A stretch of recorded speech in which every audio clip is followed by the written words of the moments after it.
I have a soft spot for walking simulators. As an avid reader and as someone who appreciates a good story, I come into them as if they're interactive novels. I fully support their placement within gaming's pantheon.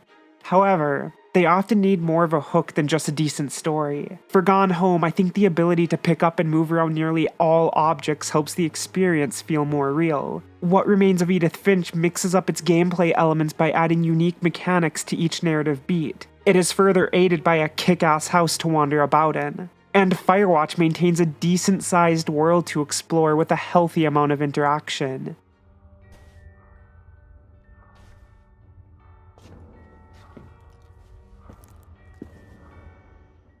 If you can't tell, the walking sims I most revere allow for lots of player interaction and fulfilling exploration. And it's in that sense that the suicide of Rachel Foster falls sorta flat. There is simply not enough to do, and in many ways, this title becomes less of a walking simulator and more of a talking simulator. Far too often within this title, you are confined to a small room with little to do but to stand about and listen to others chat. These scenes can go on for minutes at a time, and outside of walking around in circles or selecting a dialogue prompt in moments that allow it, there's not a lot for the player to engage in. Sometimes there are items scattered about and these can be sorta picked up, and in these instances they can be observed and rotated, but usually there's not much to fiddle with. To highlight how minimal worldly interactions are, not only can light switches not be turned on and off, but not even this bell can be rung. How can you put a bell in a game and not permit the player to ring it? That really bothers me more than it should. Like, really eats away at me, you guys. I want to ring the fucking bell. Adding to the interaction woes is that the hotel setting isn't large enough to contain the dialogue. This is best highlighted during a scene in a secret passage. Ooh, spooky secret passage.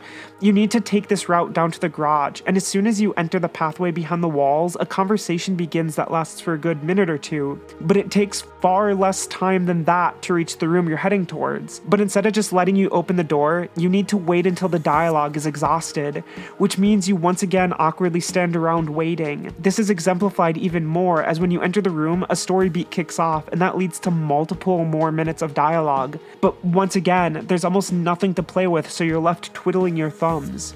Scenes like this occur quite frequently, and it's not even that the story or dialogue is bad. I actually quite liked it. But walking sims or any experience like this needs more than just dialogue. No one is buying a game just to stand in a room and listen to others converse. I want to play around with objects or explore as I take in the plot, because without those interactions, this might as well just be a podcast story or a short film. We're gonna let the plane pass. I don't know if my mic's picking this up. We will see.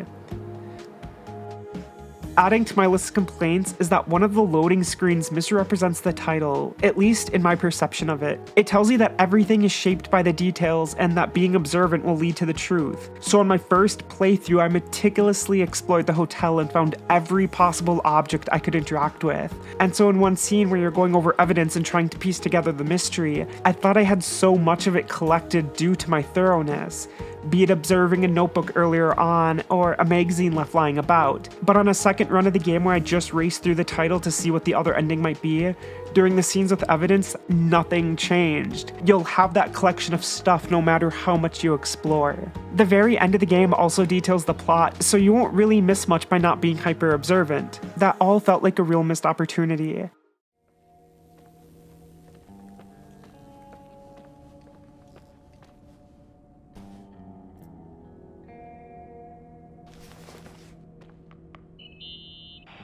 Any news? I found a Polaroid. Family photo?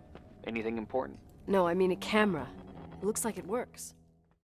A fun fact about me is that I'm a sucker for exploration. As a young adult, I used to visit abandoned locations in the real world. I love taking in new settings. So even with the issues I have with this game, I'd be lying if I said I didn't enjoy my initial exploration of the hotel. It is too small, so you'll work your way through it very quickly, but it looks great and it's full of details that makes it appear real and lived in. On a graphical level, it looks nice too. That doesn't extend to the outdoors, which is not at all great, so I tried to avoid looking at windows as it sometimes killed my immersion, but everything inside is pretty good.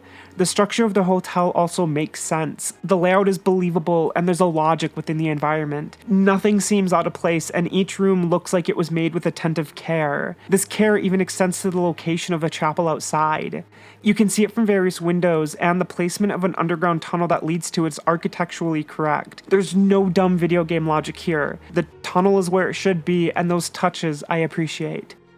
On a technical level, it ran mostly well, although I had a few hiccups. Besides one crash, nothing was game-breaking, and I'd sum up the few instances of jank as minor inconveniences. To quickly run through them, in one scene where the hotel lights dimmed, there was an obnoxious blur to some objects. In another instance, the game froze for a good 20 or so seconds, and I once got stuck in a doorway, though perhaps nothing bugged me more than an umbrella clipping through other umbrellas. This is one of the first scenes in the game, and minus the player pushing forward, it's pretty much scripted. So the fact that the umbrellas all merged into each other was a tad bothersome. It was a poor way to introduce the game, and it briefly took me out of it. Outside of those issues, I did get immersed within the game at times, something aided by excellent sound design. From the crunching of snow to the creaking sounds of the hotel, I thought the devs did a good job implementing the audio. There's even a few moments where sound is used to make the player tense, and I think it succeeded within that arena. I wouldn't say anything here will make the player scared, but it amps up the suspense really well. Rounding out the success of the sound design is voice acting that is top-notch, which in such a dialogue-heavy game is quite important. The acting helped me get invested within the story, which due to its short length, I won't detail too much, but the plot does get into some serious topics. This is most certainly the first game I've ever played that begins with a trigger warning for people who might be upset by a story about suicide and grooming. For those unaware, grooming is a tactic used by sex offenders to prepare a child for a meeting. So yeah, this game gets into some heavy shit. I think it handles it well enough, and I was fully invested within the plot, minus maybe the final 2 to 3 minutes of the game. It's not offensive by any means, but what occurs almost feels out of character, and even with the traumatic reveals thrown at her during the final act, the setup during the scene almost comes across as something done for memorable shock value, but it's not a spectacular failure or anything. And that's really all I have left to say. With an asking price of $20, it's maybe stretching itself a tad too thin, but I didn't necessarily dislike the experience, though I was also certainly disappointed. I can't stress enough just how important player interaction is to me in titles like this, so this game suffers in that regard. But my first hour of what is ultimately a 2 to 3 hour experience was enjoyable as I just wandered about an abandoned hotel and took in the setting. If you're someone who appreciates exploring realistic settings and who also appreciates walking sims for their narrative moments, then there might still be something here for you. It's far from one of the best the genre has to offer, but it's not the worst either. It just sadly becomes too much of a talking simulator for its own good.